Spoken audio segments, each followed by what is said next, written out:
இதற்கு முன்பு தேர்தலில் வந்து 2 துருவ நட்சத்திரங்கள் பைப்போலார்னு சொல்லுவோம். ஆனால் இன்னைக்கு வந்து ஒரே ஒரு துருவ நட்சத்திரம் தான். அது வந்து எங்களுடைய தலைவர். ஆப்ஷன்ல டிஎம்கேவும் இல்லை ஏடிஎம்கேவும் இல்லையா? Nobody is there. He is the most charismatic. தனித்து நின்றே தாவேகா அனைத்து இடங்களிலும் வெற்றி பெற்று தனியாகவே ஆட்சி அமைக்க முடியும் என்றாலும், இந்த என்றாலும்ன்றது தான் முக்கியம். என்றாலும் நம்மை நம்பி வருவோருக்கு ஆட்சியிலும் பங்கு, அதிகாரத்திலும் பங்கு. இப்போ டிஎம்கேக்கு அலைட் பார்ட்னர்ஸ் தான். அதனால தான் நாங்கள் டெய்லி ஒன்றா இருக்கோம்னு போயிட்டு இருக்காங்க. திமுக ஏடிஎம்கே யாராவது வரமாட்டாங்களான்னு போய் எல்லாத்தையும் இழுத்துட்டு இருக்காங்க. But our strength is people. DMK small player, ADMK small player. ஏடிஎம்கேவை கூட சொல்லுங்க, டிஎம்கேவை எப்படி ஸ்மால்? அந்த கூட்டணி உள்ளதெல்லாம் தூக்குங்க. காங்கிரஸ், கம்யூனிஸ்ட், விசிகே எல்லாம் தூக்குனீங்கன்னா அவங்க வந்து இவ்வளோ அவங்க 20% உடஞ்சாதானே பலம். இல்லை நான் சொல்றது டிஎம்கே கூட்டணியை சொல்ல, ரொம்ப சிங்கிளாக தான் சொல்றேன். DMK as a party, MK Stalin as a party leader, ADMK as a party, mister EPS as a party leader. they are minor player today. தாவேகாவை சுற்றி தான் எல்லாம் இங்கே அரசியல் நடக்குது. நாங்கள் என்ன செய்கிறோம் அதற்கு எதிர்வினை என்ன, நாங்கள் என்ன செய்கிறோம் அதுக்கு எதிர்வினை, நாங்கள் என்ன செய்கிறோம் அதற்கு எதிர்வினை. இப்படி தானே இங்கே அரசியல் நடந்துட்டு இருக்குது. பிலோ 35 ஏஜ் குரூப் தமிழ்நாட்டில் 60%. அது ரொம்ப மேஜர் ஜங்க் இல்லையா? அவர்களுடைய வாக்கு எதிர்காலம் நல்லா இருக்கணும் அப்படின்றது தான் போகிறாங்க. இன்றைக்கி ஒரு இன்ஸ்டாகிராமில் ஒரு பார்த்தான், நான் வந்து தாவேகாவிற்கு ஓட்டு போட்டால் என்னுடைய மகளும் அவளுடைய மகளும் என்னுடைய மகனும் அவனுடைய இவர்கள் எதிர்காலம் ரொம்ப நல்லா இருக்கும் அப்படின்னு ஒரு அம்மா சொல்கிறாங்க. அவங்க இன்னொன்று சொல்கிறாங்க, நாங்கள் பரம்பரையான திமுக, எங்கள் சித்தப்பா பேர் கருணாநிதி அப்படின்றாங்க. எதை நம்பி விஜய்க்கு வாக்களிக்கலாம் அப்படின்னு வரும்போது எதை நம்பி வாக்களிக்கலாம்? எதை நம்பி இவர்கள் வாக்களித்து ஏமாந்தார்கள் இவ்வளவு நாள்? வாக்குறுதிகளை நம்பி ஓட் பண்ணா. அப்போ வாக்குறுதிகள் இங்கே நிறைவேற்றப்பட்டதா? வெளிநாடுகளில் போய் வெளிநாட்டு முதலீடு ஈர்த்து வரலாம்னு சொன்னாங்களாமா. ஈர்த்து வந்ததெல்லாம் எங்கே? சென்ட் ஜார்ஜ் கோட்டையில் வந்து ஒரு ரூமில் பெரிய பணமாக போட்டு அடிக்க வச்சிருக்காங்களா? இந்த அரசாங்கம் only misleading information, false narratives. இப்போ அண்மையில் ஒரு நம்மளுடைய பொருளாதார நிபுணர் ஒருத்தர் கேட்டார்ல, டிபேட்ன்ற சேனலில் ரொம்ப வைலர் ஆச்சு, உங்களுக்கு நாங்கள் கடன் வாங்கினா நீங்களா திருப்பி கொடுப்பீங்க, உங்களுக்கு இந்த சம்மந்தம் இருக்கான்னு கேட்டார்ல. அவ்வளோ பெரிய பொருளாதார அறிஞரே போய் சொல்லும்போது ஆதவ அர்ஜுனானா வந்து லாட்ரி சம்பந்தமாக அவரை தொடர்பு படுத்துறது. யார் வந்து இங்கே மார்டரின் லாட்ரி அவர்கள் வந்து எலக்ட்ரல் பாண்டு திமுக கொடுத்தது 600 கோடி. எலக்ட்ரல் பாண்டா திமுகவுக்கு வந்ததில் 70% இவங்களுடைய காசு. அந்த குடும்பத்திலேருந்து வந்ததுனால அவர் கரப்ட்னு இவங்க சொல்கிறாங்களே. இவங்க 600 கோடி வாங்கியிருக்காங்களே, இவங்களை என்னன்னு சொல்கிறது? பழைய ஓய்வூதிய திட்டம் பற்றி அவங்க வந்து அறிக்கையெல்லாம் கொடுத்தாங்க. அதுக்கப்புறம் முதலமைச்சர் வந்து ஜாக்டோஜியோட போராட்டத்துக்கு செவி சாய்த்து புதிய உறுதி அளிக்கப்பட்ட ஓய்வூதிய திட்டத்தை கொண்டு வந்திருக்கிறாரு. அப்போ இதை வரவேற்கணும்ல? ஏன் வரவேற்கணும்? ஏன் வரவேற்க கூடாது? இதுவும் ஏமாத்து தான். எல்லாத்தையும் அப்படி ஏமாத்து.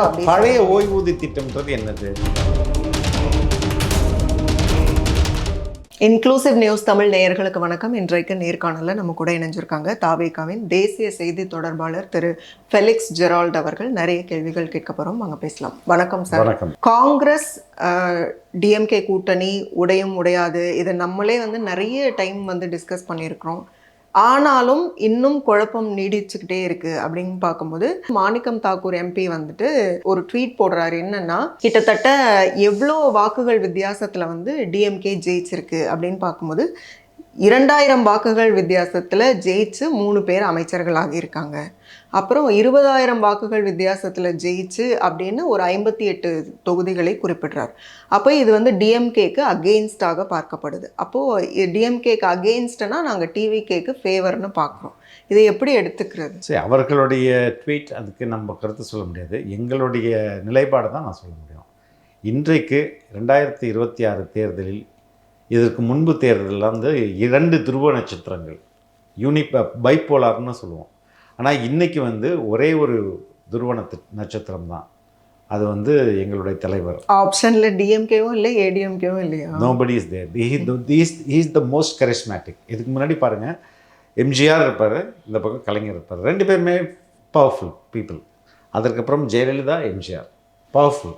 2 பவர் சென்டர்ஸ், 2 மெயின் அட்ராக்ஷன்ஸ். இன்றைக்கி த ஒன்லி அட்ராக்ஷன் தாவேகாவை சுற்றி தான் எல்லாமே இங்கே இயங்கும். தமிழக அரசியலுடைய சென்டர் ஆஃப் கிராவிட்டி அப்படின்றது டிவிகே அண்ட் அவர் லீடர் விஜய். இப்போது முதல் மாநாடு விக்கிரவாண்டியில் போடும்போது எங்கள் தலைவர் வந்து அந்த உரையில் ஒரு பகுதியில் சொல்லியிருப்பார், தனித்து நின்றே தாவேகா அனைத்து இடங்களிலும் வெற்றி பெற்று தனியாகவே ஆட்சி அமைக்க முடியும் என்றாலும், அந்த என்றாலும்ன்றது தான் முக்கியம், என்றாலும் நம்மை நம்பி வருவோருக்கு ஆட்சியிலும் பங்கு, அதிகாரத்திலும் பங்கு. சரிதானே? அப்போ மெயின் கோரான ஃபோக்கஸ் வந்து தனித்தே ஆட்சி தான். எங்களுக்கு அதாவது எங்களுக்கு we are not depended on alliance. இப்போ டிஎம்கேக்கு அலைட் பார்ட்னர்ஸ் தான். அதனால தான் நாங்கள் டெய்லி ஒன்றா இருக்கோம்னு கூவிட்டு இருக்காங்க. ஓகே, திமுக ஏடிஎம்கே யாராவது வரமாட்டாங்களான்னு போய் எல்லாத்தையும் இழுத்துக்கிட்டு இருக்காங்க. But we are strength is people. சரிங்களா? ரெண்டாவது, நாங்கள் வந்து we are at the giving end, not at the receiving end. அப்போ நாங்கள் வந்து நாங்கள் ஆல்ரெடி சஃபிஷியண்ட்டாக இருக்கோம். If somebody comes then we will accommodate them. அதுவும் நாங்கள் தான் டிசைட் பண்ணுவோம். அப்படி இதுதான் வந்து பேசிக்னும் போது நம்ம எதுக்கு அழட்டிக்கணும்? நீங்கள் சொன்னீங்க டிஎம்கேவும் ஏடிஎம்கேவும் இன்னைக்கு ரெண்டு பேருமே என்ன சொல்கிறது, மைனர் பார்ட்னர்ஸ்மா, மைனர் பிளேயர் அப்படின்னா இப்போ ஏடிஎம்கே வந்து பலம் குறைஞ்சிருச்சுன்னு சில நாட்கள் பேசினோம். ஆனால் இப்போ வந்து அன்புமணி ராமதாஸ் அவர்கள் அங்கே போய் சேர்ந்து அதுவே ரெண்டா உடஞ்சி போய் நிற்கிது அந்த கட்சி. ஆனாலும் எடப்பாடி பழனிசாமி அவர்கள் வந்து he has been seen as a regional leader. அப்ப அவரோட ரீஜன்ல மட்டும் காஸ்ட் லீடர், ஒரு அந்த ரீஜனல் லீடரா அவங்க அந்த கட்சி தலைவர் சொல்லிட்டாரு. இதுல வந்து ஐடியாலஜிக்கல் பார்ட்னர் சொல்லிக்கிறாங்க. ஆனா அந்த ஐடியாலஜியும் ப்ராப்பரா கிடையாது, கரிஸ்மேட்டிக்கும் கிடையாது. அவங்க மியர்லி அந்த அலையன்ஸை நம்பி இருக்கிறாங்க. அந்த அலையன்ஸை எடுத்துருங்க. இப்போ ரெண்டு பேரையும் கம்பேர் பண்ணுங்க, ரெண்டு பேரும் ஸ்மால் பிளேயர் தான். டிஎம்கேயும் ஸ்மால் பிளேயர், ஏடிஎம்கேயும் ஸ்மால் பிளேயர். ஏடிஎம்கேவை கூட சொல்லுங்க, டிஎம்கேவை எப்படி ஸ்மால்? அந்த கூட்டணி உள்ளதெல்லாம் தூக்குங்க. காங்கிரஸ், கம்யூனிஸ்ட், விசிகே எல்லாம் தூக்குனீங்கன்னா அவங்க வந்து இவ்வளோ அவங்க 20% இல்லை. நான் சொல்றது டிஎம்கே கூட்டணியை சொல்ல, ரொம்ப சிங்கிளாக தான் சொல்றேன். DMK as a party, MK Stalin as a party leader, ADMK as a party, mister EPS as a party leader. They are minor player today. அப்போ அதுதான் நான் சொன்னேன். தாவேகாவை சுற்றி தான் எல்லாம் இங்கே அரசியல் நடக்குது. நாங்கள் என்ன செய்கிறோம் அதற்கு எதிர்வினை என்ன, நாங்கள் என்ன செய்கிறோம் அதுக்கு எதிர்வினை, நாங்கள் என்ன செய்கிறோம் அதற்கு எதிர்வினை. இப்படி தானே இங்கே அரசியல் நடந்துட்டு இருக்குது. நீங்களே உண்மையை சொல்லுங்கள். இன்றைக்கும் ஆனால் விவசாயத்தில், கல்வித்துறையில் எல்லாமே முன்னோடி தமிழ்நாடு. எங்கள் விவசாயம் திராவிட மாடல் ஆட்சி. அப்படி நீங்க நம்புனீங்கன்னா ஒண்ணு நீங்க வந்து தப்பான சோர்ஸை படிச்சிருப்பீங்க. இல்ல, ஸ்டாலின் அவர்கள் சொன்னது விவசாயத்துல minus growth. 40% of the population, தமிழ்நாடுடைய 40% பாப்புலேஷன் மக்கள் தொகை விவசாயத்தை, 40லேருந்து 42% ஆஃப் பாப்புலேஷன் விவசாயத்தை நம்பிடுது. அதுல மைனஸ் growth. சரிங்களா? ஆனா முன்னணியில தான் தமிழ்நாடு இருக்குன்னு போய் சொல்றாங்கன்னு அர்த்தம். 2 பட்ஜெட் போடுறாங்க இதுக்கும். இப்போ 5வது பட்ஜெட் போட போகிறாங்க. ஐ திங்க் ஒரு 3 பட்ஜெட்டோ இதை போட்டாங்க விவசாயத்துக்குன்னு, சிறப்பு பட்ஜெட்டு போட்ட பிறகு தான் கீழே போகுது. ஸோ கடன், ஊழல், பீப்புள் ஆர் ஃபெட் அப். எங்கேயாவது ஒரு மாற்றம் கிடைக்காதா? ஒரு அதே மாதிரி இன்னொரு ஸ்டாட்டிஸ்டிக்ஸ் என்னென்னா, பிலோ 35 ஏஜ் குரூப் தமிழ்நாட்டில் 60%. அது ரொம்ப மேஜர் ஜங்க் இல்லையா? அவர்களுடைய வாக்கு எதிர்காலம் நல்லா இருக்கணும் அப்படின்றது தான் போகிறாங்க. இன்றைக்கி ஒரு ஏதோ ஒரு இன்ஸ்டாகிராமில் ஒரு பார்த்தான், நான் வந்து தாவேகாவிற்கு ஓட்டு போட்டால் என்னுடைய மகளும் அவளுடைய மகளும் என்னுடைய மகனும் அவனுடைய மகனும் அவனுடைய இவர்கள் எதிர்காலம் ரொம்ப நல்லாயிருக்கும் அப்படின்னு ஒரு அம்மா சொல்கிறாங்க. அவங்க இன்னொன்று சொல்கிறாங்க, நாங்கள் பரம்பரையான திமுக, எங்கள் சித்தப்பா பேர் கருணாநிதி அப்படின்றாங்க. எதை நம்பி விஜய்க்கு வாக்களிக்கலாம் அப்படின்னு வரும்போது எதை நம்பி வாக்களிக்கலாம்? எதை நம்பி இவர்கள் வாக்களித்து ஏமாந்தார்கள் இவ்வளவு நாள்? வாக்குறுதிகளை நம்பி ஓட் பண்ணாங்க. அப்போ வாக்குறுதிகள் இங்க நிறைவேற்றப்பட்டதா? நிறைய திட்டங்கள் சொல்றாங்க. திட்டங்களுக்கு அப்புறம் வரும் வாக்குறுதிகள் நிறைவேற்றப்பட்டதா? பட்டிருந்தால் ஏன் இத்தனை செக்ட் ஆஃப் பீப்புள் வந்து போராடுறாங்க? அவங்க எதுக்கு போராட்டம் பண்றாங்க? அப்ப இதை வந்து திமுகவும் கவனித்து கொண்டு தானே இருக்கும். அப்ப இவங்க போராடுறாங்க. அவங்களுக்கு இப்போ வந்து அது வந்து என்ன சொல்றது, 10 வருஷம் ஆட்சியில் இல்லாம வந்து இறங்கினதுலேருந்து அடி நடிச்சிட்டாங்க. ஓகே, இனி ஆட்சிக்கு வரமாட்டோம்னு அவங்களுக்கு நல்லா தெரியுமா? நல்லா தெரியும். எப்படி? ஏன்னா நம்ம இவ்வளோ கொள்ளையடிச்சிருக்குமே, இவ்வளோ துறை, இந்தந்த துறையில் இவ்வளோ கொள்ளையடிச்சிருக்குமே. இல்லை 2.0 தான் சொல்கிறாங்க இன்னும். அவங்க சொல்லிட்டு இருப்பாங்கம்மா. அவங்க ஒரு கனவுலகள் வாழ்வாங்க. உங்களுடைய தேவைகள் உங்களுடைய கனவுகளை சொல்லுங்கள், நாங்கள் இனிமேல் நிறைவேற்றோம்னு சொல்லிட்டு பேசினாங்கன்னா அவங்க கனவுல தானே இருக்காங்க. தாவேகாவினுடைய தேர்தல் வாக்குறுதிகளை வந்து கொண்டு வரதுக்கான குழு அறிவிப்பு என்ன எப்படி கொண்டு வருவீங்க? எதை பேஸ் பண்ணி? ஏன்னா நீங்கள் சொன்னது வந்து இப்போ திமுகவோ அதிமுகவோ அதாவது செய்ய முடியாததை கூட சொல்லுவாங்க அப்படிங்கிற மாதிரி. ஆனால் தாவேகா செய்ய முடிந்ததை தான் சொல்லுவாங்க. எப்படி ரொம்ப அடிப்படை வந்து ஊழலை மேல் மட்டத்தில் ஊழல் முதல்ல அகற்றணும். நீங்க சொல்றது விஜய் மட்டத்துல ஓகே, ஆனா எல்லா தொண்டர்களும் சரியாக இருப்பாங்களா? களத்துல வந்து ஊழல் எங்க நடக்குது? அரசுல நடக்கிற ஊழல்ல மேல் மட்டத்துல அமைச்சர்கள், ஐஏஎஸ் அதிகாரிகள் இவங்களுடைய நெக்ஸஸ்ல ஒரு ஊழல் நடக்குதுல, ஆயிரக்கணக்கான கோடி ஊழல். அதை நீங்க அகற்றுங்க.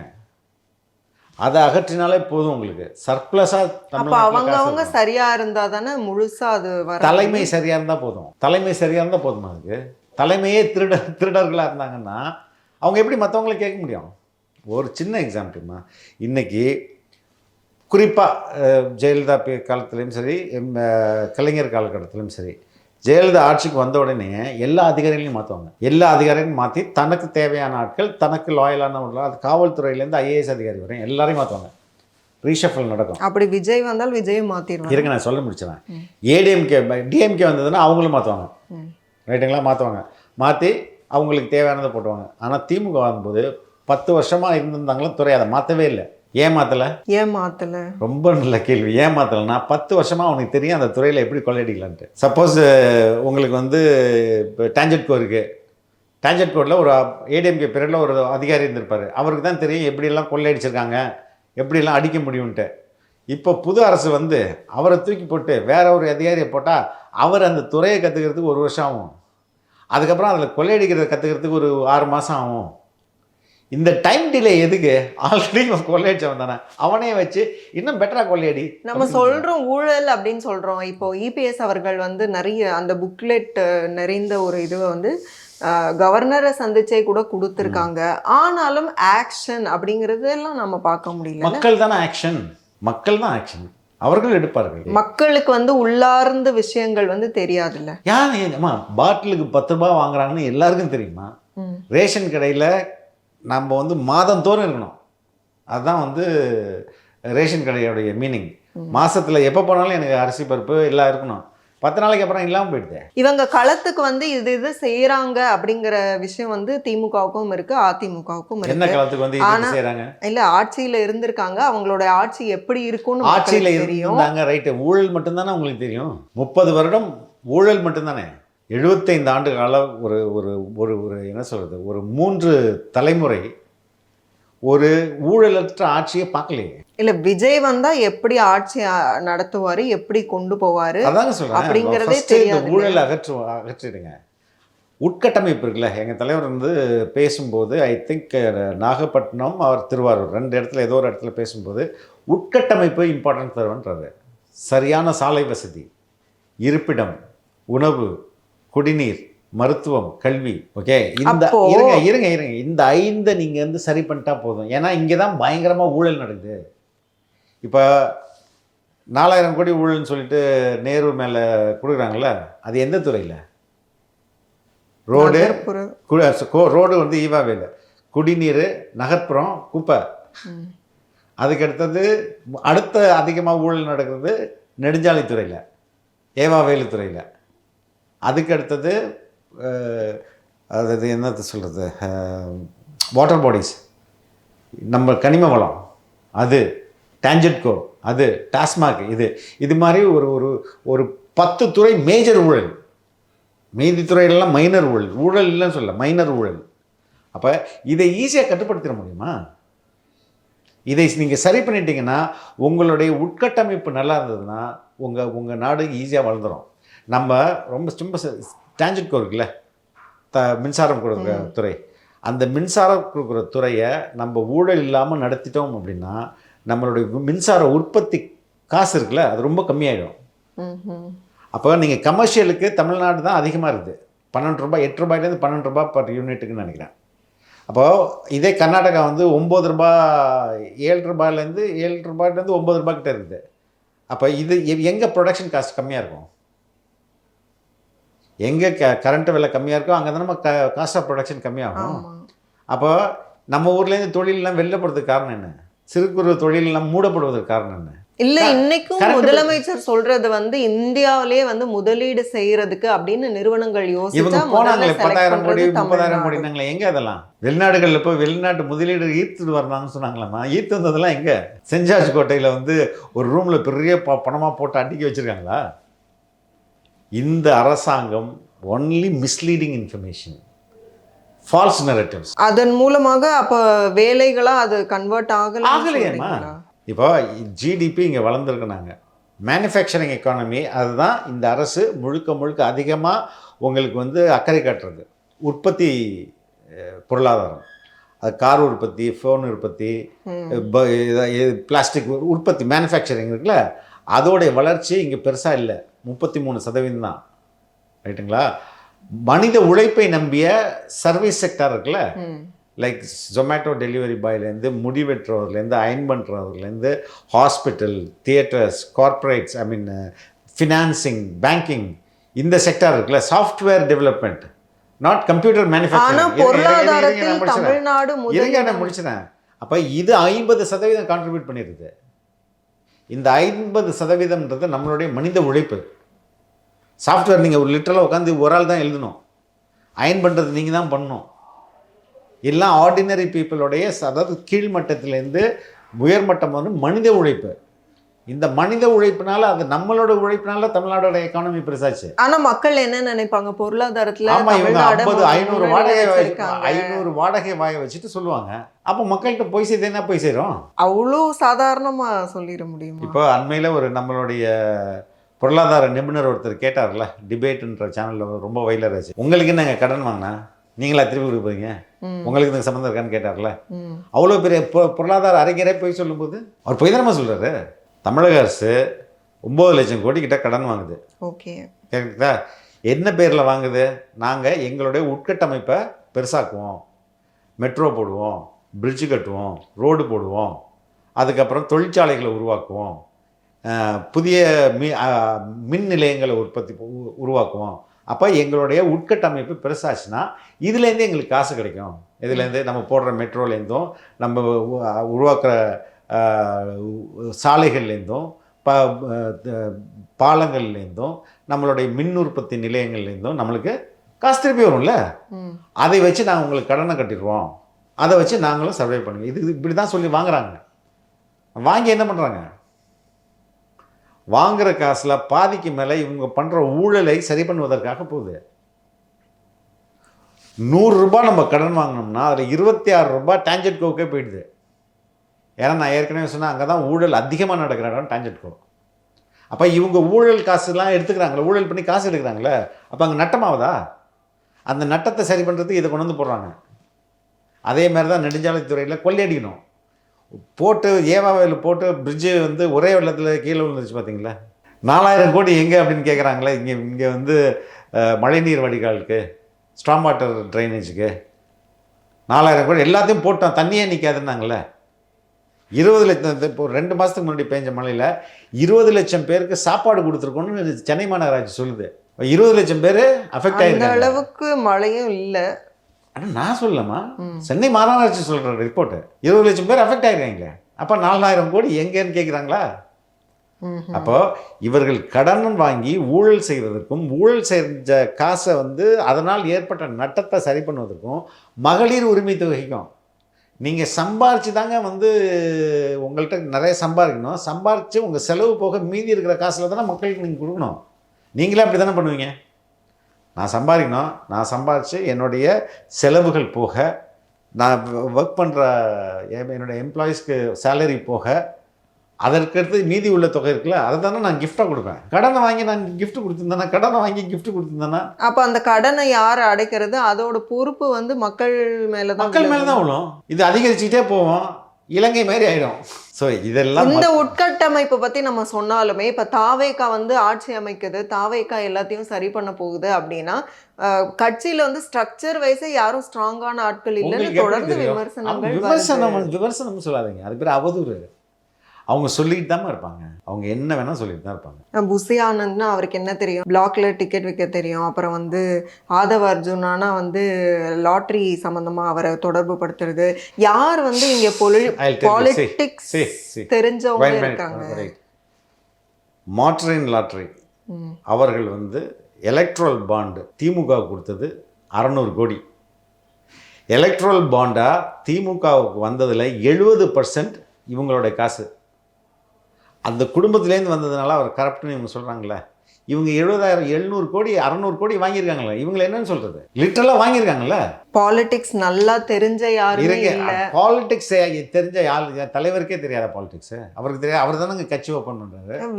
விஜய்னு மட்டும் தானே சொல்கிறோம். தலைவர் அவருடைய கட்டமைப்பு அவர் எல்லாமே சரியாக இருக்கிறது. நான் வந்து உள்ளேருந்து பார்க்கும்போது எனக்கு தெரியும் ரொம்ப பர்ஃபெக்டாக இருக்குது. இவர்கள் வேற வழி இல்லாமல் வைத்தறிச்சலிலும் ஆத்திரத்திலும் எங்களால் நம்ம கூடாரம் கலைய போகுது. ஏன்னா விஜயே என்ன சொல்றாருன்னா, வேட்பாளர்களை யாருக்கும் தெரியாதுன்னு சொன்னா அப்ப எல்லா தொகுதியிலையும் நான் தான் அப்படின்னு சொல்றாரு. அதான் உண்மை. அப்போ வந்து வேட்பாளர்கள் வந்து ஸ்ட்ராங்கா இல்லைன்னு தானே அர்த்தம். வேட்பாளர்கள் வந்து புதியவர்கள்மா, அவர்களுக்கு மக்கள் அறிமுகம் இருக்காது இல்லையா? அப்ப அதனால தான் சொல்றேன், எல்லா தொகுதியிலும் நானே நிற்கிறேன். இதைதாம்மா எம்ஜிஆரும் சொல்லுவாரு, இதைதாம்மா ஜெயலலிதாவும் சொல்லுவாங்க.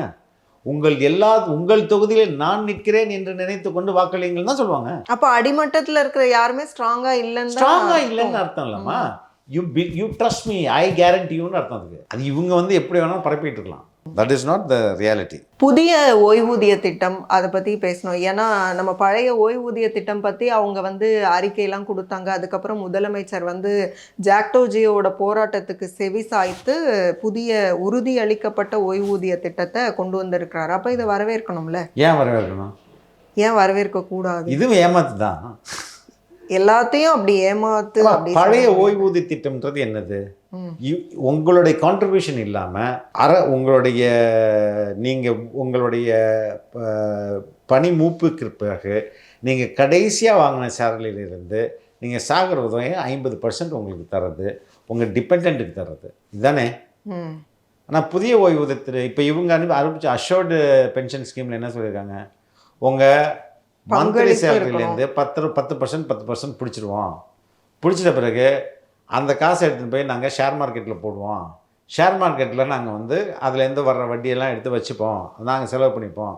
நீங்கள் ரிட்டையர்ட் ஆகும்போது, அந்த ரிட்டையர்ட் ஆன பிறகு உங்களுக்கு நீங்கள் கடைசியாக எவ்வளோ சம்பளம் வாங்குனீங்களோ, அதுவும் பேசிக் பே, அடிப்படை டிஏ, அது ட்ராவல் அலோன்ஸ் அதெல்லாம் வராது. பேசிக் பேன்னு இருக்கும். ஹெச்ஆர்ஏ ஹவுஸ் ரெண்ட் அலோன்ஸ் இருக்கும். அதுக்கப்புறம் வேரியஸ் அதர் ஆட் ஆன் இருக்கும்ல, பர்க்ஸ்ன்னு சொல்லுவாங்களே, அதெல்லாம் இல்லாமல் உங்களுடைய பேசிக் பேலேருந்து நாங்கள் வந்து 50% தருவோம் அப்படின்னா. இதை எதுக்கு பிடிச்சி என் காசை எடுத்து பிடிச்சிட்டு அப்புறம் நீயே திருப்பி கொடுக்குறது எப்படி? இதுவாக பழைய ஓய்வூதிய திட்டம். இப்போ இந்த ஜாக்டோஜியோ போன்ற அந்த அமைப்புகள் அவர்களும் திமுகவோட கூட்டணி கட்சிகளால் தான் நடத்தப்படுது. அப்படியா? ஆமாம். சிபிஐ, சிபிஎம் என்ன சொல்றீங்க? அப்போ நான் இதுக்கு முன்னாடி போராடினாங்கன்னா அவங்க எந்த காலத்துல போராடினாங்க பாருங்க, நல்லா பாருங்க. ஏடிஎம்கே காலத்துலயா போராடிப்பாங்க. இந்த 4.5 வருஷத்துலயே போராட்டங்கள் எங்க அறிவிச்சாங்க, போராட்டம் நடத்தப்படும்னு அறிவிச்சாங்க. அதுக்குள்ள முதல்வர் ஏதாவது ஒரு பேசுவாரு, உடனே போய் சால்வ் போட்டு நன்றி தெரிவிச்சுட்டு வந்துருவாங்க. இது எப்படி? அப்புறம் அவங்களே சொல்றாங்க, இன்னைக்கு அரசு ஊழியர்கள் எப்படி இந்த மக்கள் இந்த அரசு நம்பலையோ அதே மாதிரி அரசு ஊழியர்கள் இந்த ஜாக்டோஜியோவை நம்பல. அதுதான் உண்மை.